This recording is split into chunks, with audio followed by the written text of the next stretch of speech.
So one of my things that I want to talk to you about is how new people can get involved in the community here. Thanks for checking out the podcast. Today I'm speaking with Mary Smathers. If you've lived in Nosara or been involved with the community for a while, you probably know her from the tennis club, or serving on the library board, or at all types of community events. What you might not know is Mary is an author, and she's recently published her second book. We're going to talk about her books, her career, and all types of fun stuff in this episode of the Nosara podcast. Thanks for checking out the Nosara podcast. My name is Rich Burnham, and I really enjoy talking to all kinds of different people about all different kinds of things.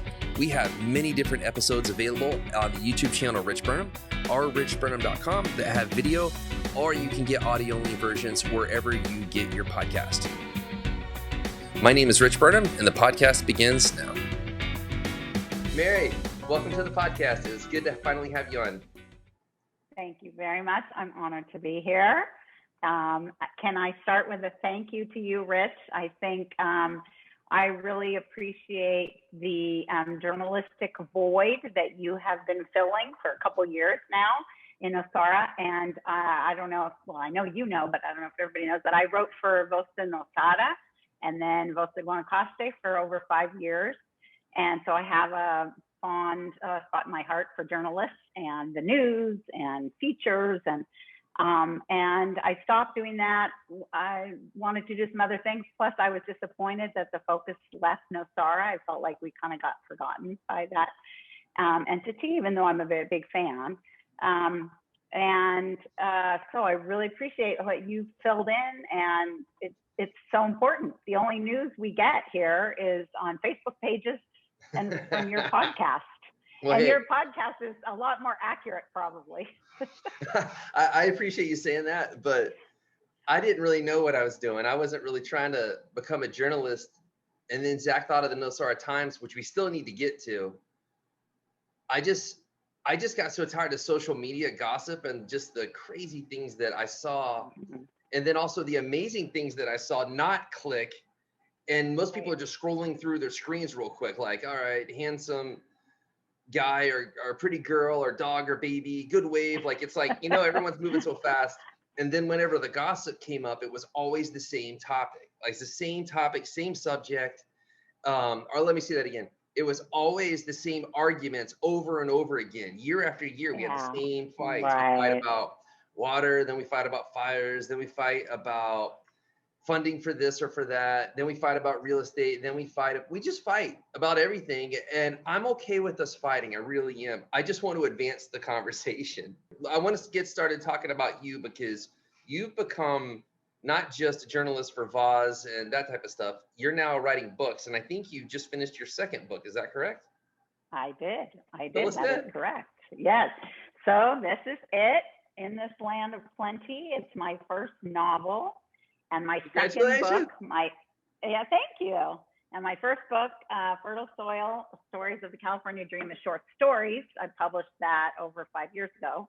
And then I published the novel this last July. And it is, I'll do only one little sales pitch. It's available at La Bodega in Pilada and also at Oloalaya in South Guiones. So weird to say South Guiones, but that's the new name. I would still call it Main Guiones. And of course, online at Amazon and Apple and Kobo and Barnes and Noble and all kinds of places. So if you want to check it out. Tell us about your books and what. Tell her where it's coming from. Like what pulled you to this? Because that's not a small novel. I just saw it. It's pretty big. So it is big. It is, yeah. So I'm a lifelong Northern Californian, until I came to Costa Rica, and I grew up there. I went to school, my career, everything in the Bay Area, part of San Francisco Bay Area, part of Northern California. So, and I grew up in Silicon Valley before it was really Silicon Valley. And so California has always fascinated me, the changes, why are people so innovative and creative? It's a boom bust economy that's interesting and has been for a long time. So I've always and I'm a history buff. I was in education for many years. So I taught English and history. So I love all that stuff. And I always wanted to be a writer. I had a whole other career in education, but I always wanted to write and done some journalism and all that. But I always wanted to write fiction, exactly. So when I moved to Nosara and left my education stuff behind, I could finally focus on it. And so the first book was short stories, very influenced. I spent 30 years in public education in California. So the stories are lives of, teenagers with their stories, and a elementary principal, a story of, just somebody trying to make their community better. But I really was interested in the whole history of California. And so the novel is, it's a family saga, multi-generational family saga for those people who like, the thorn birds and, those long ones, the Russian novels, but hopefully a little clearer than some of those. And it starts with, there's a contemporary story, a current young person who lives in San Francisco, and she finds out that her DNA test reveals she has a very different background than she thought she had. And so she goes and starts to investigate, well, how could I have Native Americans and Mexican and African American blood? And I was told I was just totally white and Protestant for generations. So tell me about the tennis world. What's going on? So, the Nosara Tennis Club, the 2 courts in Pilata that many people now walk by on the trails, and just behind La Luna, have been there for like 45 years. They were part of the original American project that Alan Hutchinson, I think, his name is, put together. And he envisioned, golf courses and all this stuff. Fortunately for all of us, or many of us, we were happy. There's just 2 little courts. And for many years, that was the only tennis here. Then later, Sam Carver, built some courts, and then Calibri and Tennis Dan, who was here years ago, and Tari built some courts there at by Cafe de Prix. So now we have a lovely little tennis community of several little tennis clubs. And the Nosara Tennis Club is the one that my husband and I are the most active in, but we all support each other. We all go to each other's events. Enrique at Calibri comes and helps us out, and we all support each other and play tennis together. Tell us about the most recent tournament. So we had a tournament. So the Nosara Tennis Club used to do 3 tournaments a year. It was too much. Everybody was doing tournaments, so we pared it down to 1. And this year, Alice and Mike Olson, I know you've had Alice on, our tournament directors for the last couple of years. Nice. And we all agreed, okay, COVID, we're going to have a COVID-safe tournament. And I'm happy to say it's been a couple of weeks now, no incidents after that. We had, I don't know how, a lot of 40, 50 people coming and watching and participating, very successful, a lot of fun. And everyone was so excited. We're doing another one later on in February that'll be mixed doubles. This other one was doubles, men's and women's doubles. So, but the tennis club is really great in that it's tennis. You're outside, it's active. Not everybody here is a surfer. Not everybody's a yogi here or a mountain biker. But it's another great activity. But it's also very social, and people interact. They meet people, and it's all ages. Ed Kornblue, a longtime member, is 94 years old, and he still plays several times a week. He'll go out and practice serves at noon in the heat, and all the way down to little kids. So it's a really great community activity and event, and group. And when I first came here, that's where I first met a lot of my friends. Playing tennis, you meet people, and so one of my things that I want to talk to you about is how new people can get involved in the community here, because I think it's really important to do that. And we have a lot of new people moving in permanently, short-term, long-term. Some people who thought they were coming for 2 weeks are now staying for 3 months because of COVID. And there's a lot of things here to get involved, to meet people, to interact, to contribute, and give back. I'm really interested in that. But tennis is just another one. And we have like over 50 members this year. Nice. Yeah. Nice. Great. Let's jump over to the Biblioteca. Tell us about the library, why you're involved in it, and what's happening. Okay. So Beverly Kitson, who I'm thrilled you had on your podcast, and I encourage everybody to watch that one, along with Alice Olson and Bobby Johnson episodes about Nosara's way, back in history and how it continues to change and grow. Beverly developed the Biblioteca David Kitson, which I'm involved with. That's why my name comes up that way, even though I am married. over 25 years ago as a memorial to her husband.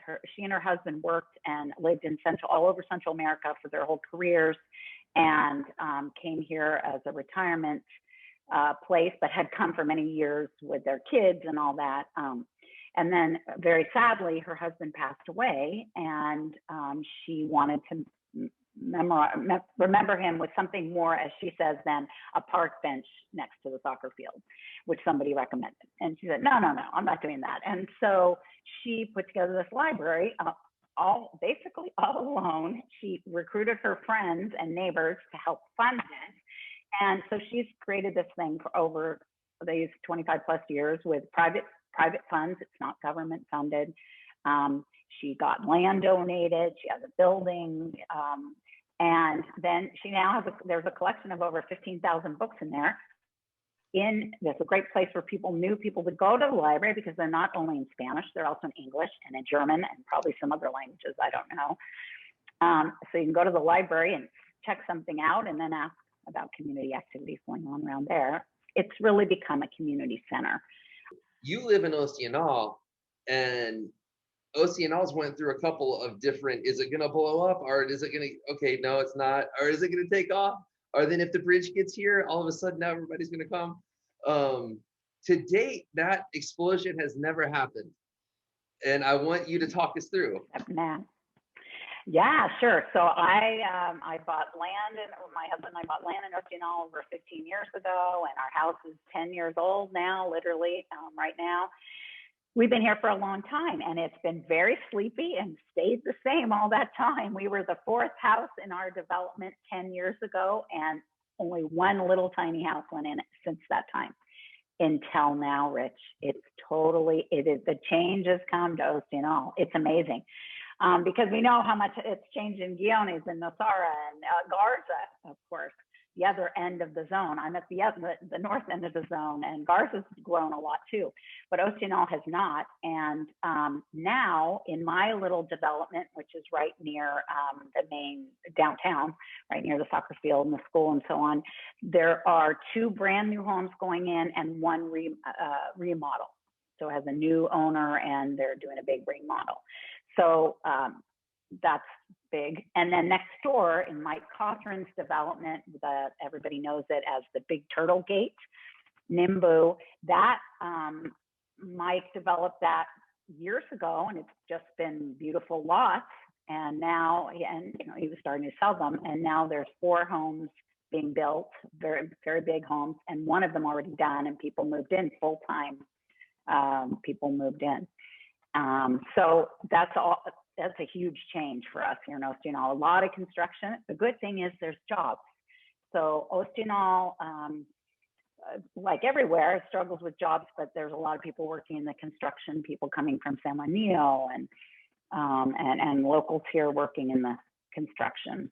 And Nosara too, of course. There's construction everywhere. We all know the good stuff, so let's keep that kind of light. What's your favorite thing about Nosara? What's your least favorite thing about it? Oh, wow.